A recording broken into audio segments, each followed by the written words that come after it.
जो group theory हम लोग पिछले कुछ लेक्चर्स से पढ़ रहे हैं उसे आगे बढ़ाते हुए आज हम परमुटेशन ग्रुप को कंटिन्यू करेंगे और इसी सीक्वेंस में आगे हम डाइहेड्रल ग्रुप्स के बारे में थोड़ा सा पढ़ेंगे।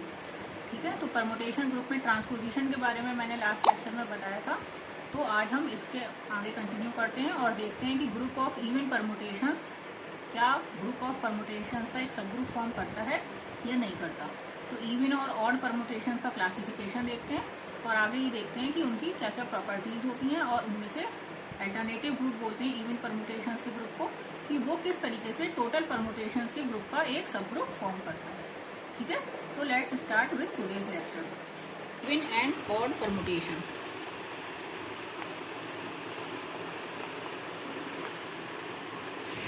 लास्ट लेक्चर में मैंने आपको ट्रांसपोजिशंस के बारे में बताया था कि a cycle of length 2 is called a transposition. ठीक है, तो इवन परमुटेशन और ऑड परमुटेशन क्या होते हैं कि इफ ए परमुटेशन सिग्मा, इसके लिए पहले से हम थोड़ा सा इसके प्रीरिक्विजिट्स जो हैं वो देख लेते हैं। कुछ प्रपोजिशंस हैं, पहले उनके बारे में थोड़ा देख लेते हैं कि क्या क्या रिक्वायरमेंट्स हैं हमको उसको डिफाइन करने से पहले। तो पहले हम ये देख लेते हैं कि कुछ लेमा हैं, कुछ थ्योरम्स हैं, पहले उनको देख लेते हैं फिर हम इसको डिफाइन करेंगे। If a permutation sigma can be expressed as a product of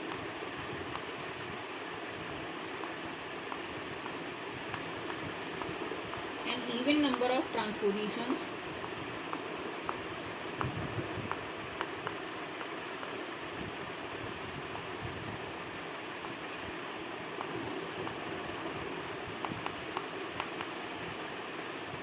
than any other product of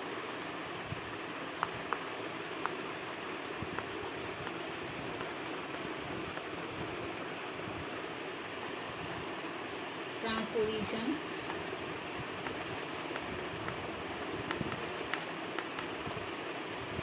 equaling sigma must also contain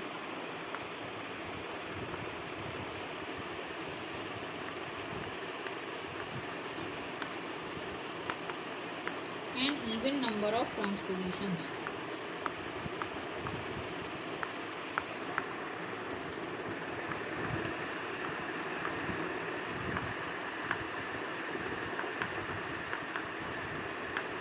Similar is the case for odd.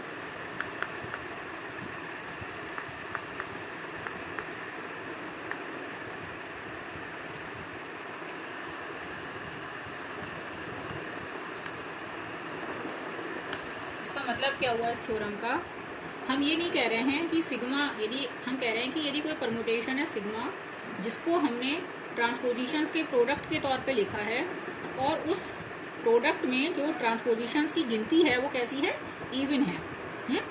फिर हम कह रहे हैं कि यदि आपने सिग्मा को किसी दूसरे तरीके से लिख लिया ट्रांसपोजिशंस के प्रोडक्ट के तौर पे, तो उस दूसरे प्रोडक्ट में भी जो नंबर ऑफ ट्रांसपोजिशंस होंगे वो इवन ही होंगे, बराबर होंगे हम ये नहीं कह रहे हैं, लेकिन इवन ही होंगे हम ये कह रहे हैं। मतलब पहली बात तो हम ये नहीं कह रहे हैं कि जो सिग्मा का रिप्रेजेंटेशन है as a product of even number of transpositions वो यूनिक होगा, हम ऐसा कोई क्लेम नहीं कर रहे हैं।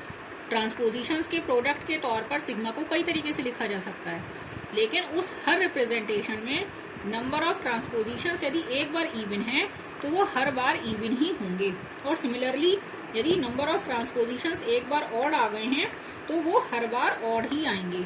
ऐसा नहीं होगा कि कोई परमुटेशन सिग्मा कभी तो इवन नंबर ऑफ ट्रांसपोजिशंस के तौर पे लिखा जा पाए और कभी ऑड नंबर ऑफ ट्रांसपोजिशंस के प्रोडक्ट के तौर पे लिखा जा पाए, ऐसा कभी नहीं होगा।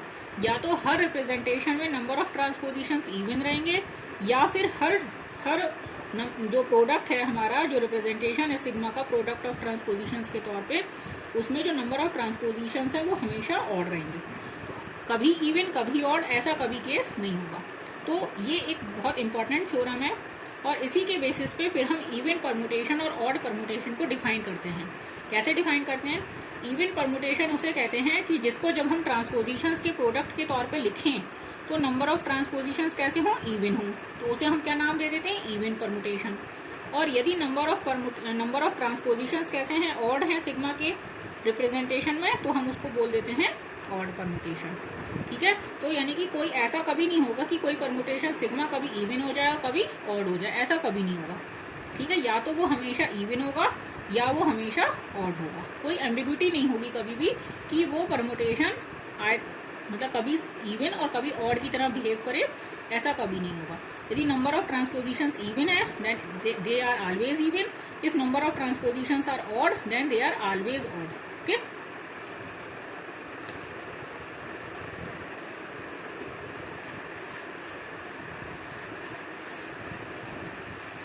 आइडेंटिटी परमुटेशन जो होता है वो एक इवन परमुटेशन होता है। नंबर 2 है आइडेंटिटी परमुटेशन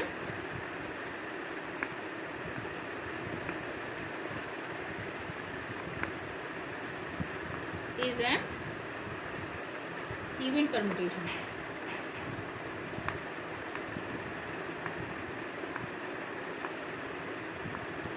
ठीक है,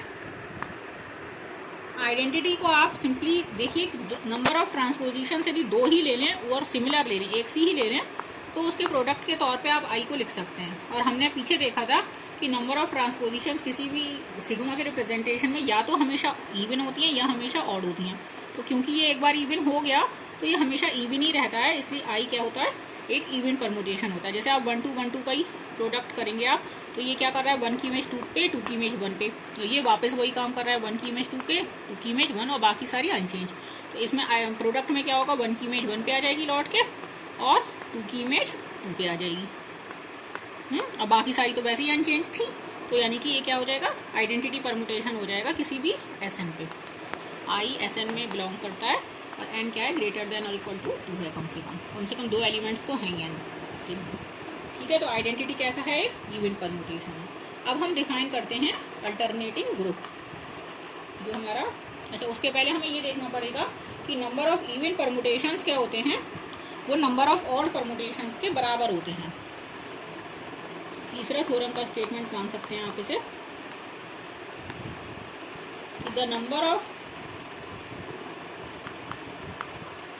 even permutations in SN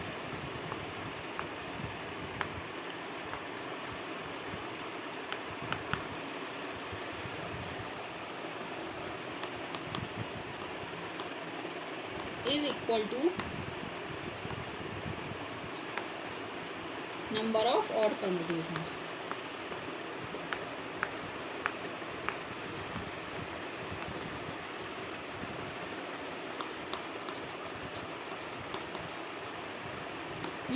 N क्या है, ग्रेटर देन और इक्वल टू 2 है।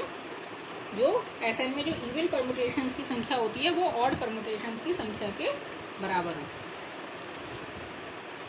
और एसएन में टोटल नंबर ऑफ एलिमेंट्स कितने होते हैं, एसएन में टोटल नंबर ऑफ एलिमेंट्स होते हैं factorial n. Total number of elements in SN is equals to factorial n. N permutations होते हैं ना एन सिंबल्स पे, तो हम क्या कह रहे हैं, हम कह रहे हैं इसमें से आधे इवन होते हैं और आधे ऑड होते हैं। Factorial n by 2 even permutations होते हैं और factorial n by 2 odd permutations होते हैं। ठीक है, ये हम कैसे दिखा देते हैं, हम इस जो इवन परमुटेशंस का कलेक्शन है उसको हम एन नाम दे देते हैं, set of all even permutations.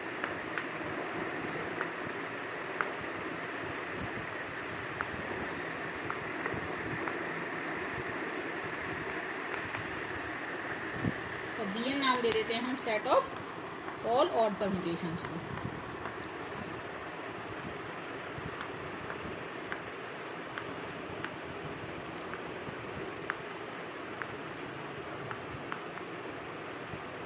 फिर हम ये दिखा देते हैं कि an से bn में एक 1-1-on-2 मैपिंग एग्जिस्ट करती है। Bijective mapping, there exist bijective mapping from an to bn। ये हमें दिखा दें यदि हम, तो हम ये कह सकते हैं कि दोनों में बराबर बराबर एलिमेंट्स होंगे, factorial n/2 factorial n/2। Bijective किसे कहते हैं? 1-1 ऑन टू मैपिंग को। 1-1 ऑन टू का एक एलिमेंट की एक इमेज बने और यहाँ रेंज में कोडोमेन में कोई भी एलिमेंट खाली ना बचे, उसे कहते हैं हम 1-1 ऑन टू मैपिंग। अब n क्यू की ग्रेटर देन और इक्वल टू 2 लिखा है ना हमने SN में, तो इसलिए एक ट्रांसपोजिशन तो होगा ही। जब दो या दो से ज़्यादा एलिमेंट्स हैं तो कोई भी दो एलिमेंट्स लेके आप एक ट्रांसपोजिशन फॉर्म कर सकते हैं। तो हम क्या कर रहे हैं, उनमें से एक ट्रांसपोजिशन को फिक्स कर देते हैं। फिक्स है transposition sigma n SN। Sigma exist करेगा क्योंकि n क्या है, ग्रेटर देन और इक्वल टू 2 है। कम से कम दो एलिमेंट्स हैं, तो दो एलिमेंट यदि हैं तो एक ट्रांसपोजिशन एग्जिस्ट करेगा। और ट्रांसपोजिशन को हमने क्या करा, फिक्स कर दिया। और हमने एक मैपिंग डिफाइन कर दी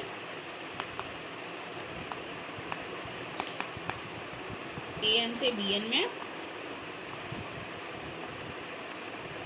जो AN के हर एलिमेंट की इमेज को सिग्मा से मल्टीप्लिकेशन पे ले जा रही है। तो क्या होगा कि टा यहाँ पे कैसा है, इवन परमुटेशन है।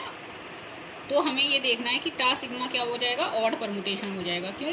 क्योंकि यदि यहाँ नंबर ऑफ ट्रांसपोजिशंस यदि मान लो 10 हैं, टा को जब आपने रिप्रेजेंट किया पहले साइक्लिक नोटेशन में, इसको डिसजॉइंट साइकिल्स के तौर पे इसको लिखा और उसके बाद हर साइकिल को ट्रांसपोजिशंस में तोड़ दिया, तो नंबर ऑफ ट्रांसपोजिशंस मान लो 10 आई, तो टा सिग्मा में नंबर ऑफ ट्रांसपोजिशंस कितनी हो गई, 11 हो गई, क्योंकि एक ट्रांसपोजिशन यहाँ ऐड हो गई। तो इस प्रोडक्ट, ये कैसा प्रोडक्ट हो गया, ये प्रोडक्ट एक ऑड परमुटेशन हो गया। तो यानी कि टा सिग्मा जो है वो BN में बिलोंग करेगा। तो टा की इमेज आप कहाँ लेके जा रहे हो, टा सिग्मा पे लेके जा रहे हो। सारी हर इवन परमुटेशन की इमेज करस्पॉन्डिंगली टा सिग्मा पे जा रही है। जैसे टा 1 की टा 1 सिग्मा पे, टा 2 की टा 2 सिग्मा पे। सिग्मा फिक्स है और टा वेरी करता रहेगा, वो AN में बिलोंग करता है। तो ये मैपिंग है 1-1, ये आपको क्लियरली दिख रहा है। यदि दो एलिमेंट्स की यदि आप मैपिंग इक्वल मान लो, 1-1 कैसे प्रूफ करते हैं, हम मान लेते हैं कि टा 1 और टा 2 की जो इमेजेस हैं वो इक्वल हैं। ये देख लेते हैं कि मान लो कि टा 1 की इमेज भी वहीं जा रही है और टा 2 की इमेज भी वहीं जा रही है। टा 1 सिग्मा और टा 2 सिग्मा क्या है, बराबर है। अब हमें कुछ ऐसा मिल जाए कि टा 1 और टा 2 भी कंसाइड कर जाएं, तो यानी कि मैपिंग 1-1 हो जाएगी। तो टा 1 सिग्मा यानी कि इज इक्वल्स टू टा 2 सिग्मा। अब SN क्या है, ग्रुप है। सिंस SN क्या है, एक ग्रुप है, इसलिए इसमें कैंसिलेशन लॉ होल्ड करेंगे। लेफ्ट कैंसिलेशन लॉ और राइट कैंसिलेशन लॉ होल्ड करेंगे ना, तो ये इम्प्लाई करेगा कि टा 1 इज इक्वल्स टू टा 2 by right cancellation law, by right cancellation law. ठीक है ना। तो राइट कैंसिलेशन लॉ से टा 1 और टा 2 बराबर हो जाएंगे, कि यानी कि ये दोनों भी कंसाइड कर गए। क्योंकि मैपिंग कैसी हो गई, ये दोनों कंसाइड कर गए तो ऐसे 1-1 हो गई, है ना।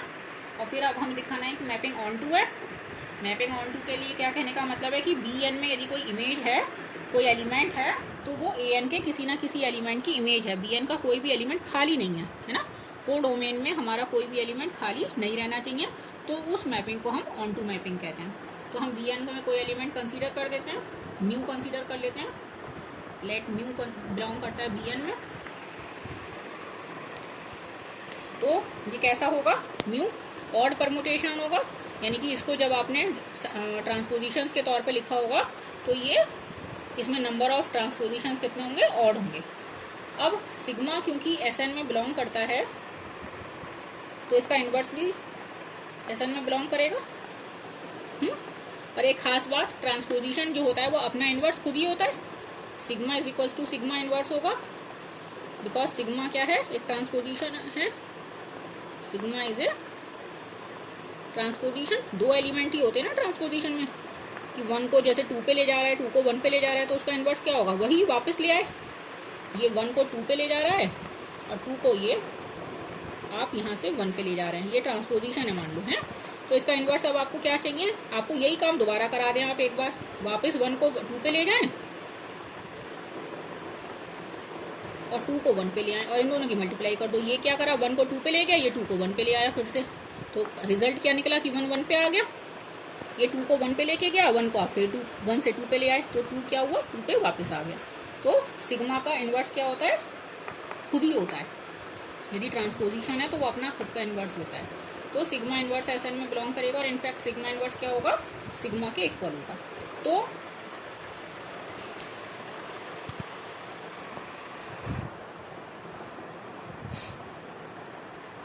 यदि हम देखें कि म्यू सिग्मा इन्वर्स जो है वो एएन में बिलोंग करेगा। म्यू कैसा है, ऑड परमुटेशन है और सिग्मा इन्वर्स एक ट्रांसपोजिशन है, तो इन दोनों की मल्टीप्लिकेशन से क्या होगा, एक इवन परमुटेशन आ जाएगा और वो एएन में बिलोंग करेगा। और इसकी इमेज कहाँ जाएगी लैम्डा सिग्मा के अंदर, म्यू सिग्मा इन्वर्स सिग्मा, फिर एसोसिएटिविटी वगैरह लगा देंगे हम ग्रुप के, तो ये पैरेंथेसिस का जगह बदल जाएगी, ये आइडेंटिटी हो जाएगा, ये म्यू हो जाएगा, है ना। यानी कि हर म्यू के करस्पॉन्डिंग एक एलिमेंट है म्यू सिग्मा इन्वर्स एएन में जिसकी इमेज म्यू पे जा रही है। यानी कि बीएन का कोई भी एलिमेंट ऐसा नहीं है जो एएन के किसी ना किसी एलिमेंट की इमेज ना हो। यानी कि मैपिंग कैसी है, ऑन टू है। यानी कि ये मैपिंग हमने डिफाइन की है कैसी है, 1 1 ऑन टू। यानी कि number of elements in AN is equals to number of elements in BN is equals to factorial n/2। ठीक है, अब हम अपनी मेन थ्योरम पे आते हैं जिसके लिए हमने इतना सारा लेमास जिसे कहते हैं, इनको क्या बोलते हैं, लेमा बोलते हैं। जो हम थ्योरम मेन थ्योरम से प्रूफ करने से पहले हमें जो ऑक्सिलरीज प्रूफ करनी पड़ती है ना, जो उसकी सहायक थ्योरम्स प्रूफ करनी पड़ती हैं, उनको हम बोलते हैं लेमा। अब हमारी मेन थ्योरम है कि अल्टरनेटिंग ग्रुप जो होता है, अल्टरनेटिंग सेट जो है हमारा एसएन का, वो एक ग्रुप फॉर्म करता है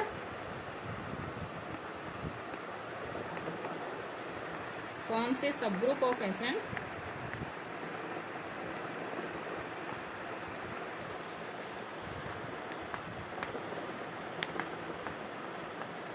ऑफ ऑर्डर फैक्टोरियल n/2।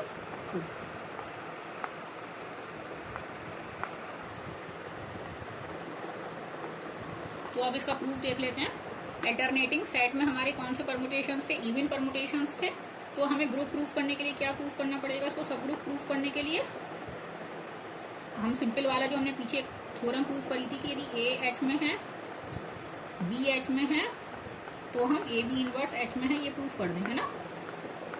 तो हमारा सब ग्रुप हो जाएगा वो। तो कि ये थोड़ा मुश्किल लग रहा है मुझे।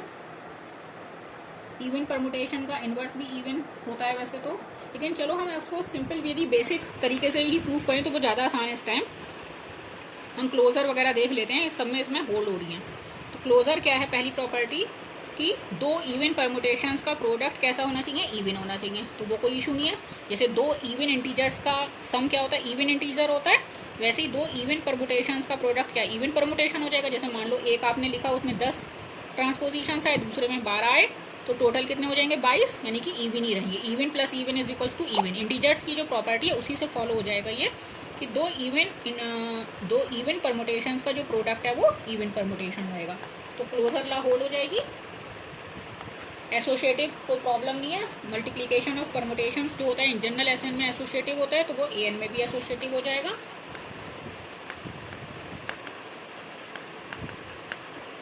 आइडेंटिटी हमने देखा ही था अभी कि इवन परमुटेशन होता है, तो आइडेंटिटी एएन में बिलोंग करेगी, यानी कि आइडेंटिटी भी है। इनवर्स, इनवर्स की बात है कि इवन परमुटेशन का इनवर्स भी इवन होता है या नहीं होता। ये थोड़ा सा मैं आपको हल्का सा आइडिया दे देती हूँ। तो मान लो कोई परमुटेशन है एएन में सिग्मा, और इसको आपने एन साइकिल्स के तौर पे लिखा, टा1 टा2 टा n, है ना। ये कैसी है, साइकिल्स हैं, और n क्या है, इवन नंबर है। n कैसा है, इवन है। n is even integer.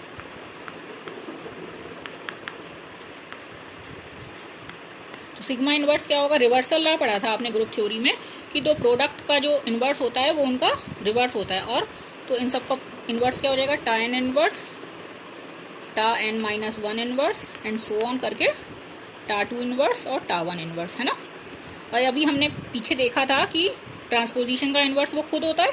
तो ये सब कुल मिला के क्या हो जाएंगे, tau n minus 1 and so on tau. तो नंबर ऑफ मतलब ये सिग्मा इनवर्स उन्हीं ट्रांसपोजिशंस का प्रोडक्ट रहेगा लेकिन रिवर्स ऑर्डर में। सिग्मा यदि टा 1 टा 2 टा n है तो सिग्मा इनवर्स क्या रहेगा, टा n -1 से लेके टा 1 तक। लेकिन नंबर ऑफ ट्रांसपोजिशंस इसमें भी उतनी ही हैं जितनी की ओरिजिनल सिग्मा में थी। यदि ओरिजिनल सिग्मा में नंबर ऑफ ट्रांसपोजिशंस इवन थी तो सिग्मा इनवर्स में भी number of transpositions even he रहेंगी। नंबर ऑफ ट्रांसपोजिशंस पे तो कोई फर्क नहीं पड़ रहा ना इनवर्स लेने से। तो यदि सिग्मा इवन परमुटेशन है तो सिग्मा इनवर्स भी इवन परमुटेशन है। तो यानी कि इनवर्स एग्जिस्ट कर जाएगा, इस ए एन में बिलोंग कर जाएगा। तो क्लोजर भी होल्ड हो रही है, एसोसिएटिव भी, आइडेंटिटी भी, इनवर्स भी। यानी कि ए एन क्या है, वो एक ग्रुप है।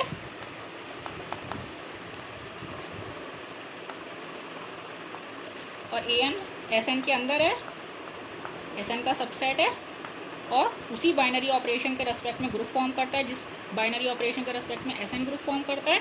इसलिए by the definition of subgroup A N is a subgroup of S N under the induced operation of permutation multiplication. ठीक है, तो ये हमारा परमुटेशन ग्रुप आज कवर हो गया, कंप्लीट हो गया।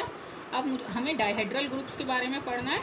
तो आई थिंक कि आज हम अपना लेक्चर परमुटेशन ग्रुप्स पे स्टॉप करते हैं और डायहेड्रल ग्रुप हम नेक्स्ट लेक्चर में फ्रेशली नए लेक्चर में स्टार्ट करेंगे, क्योंकि आज ये कंप्लीट नहीं हो पाएगा। तो इसलिए इस टॉपिक को हम नेक्स्ट लेक्चर में उठाएंगे। ठीक है, thank you for watching my video.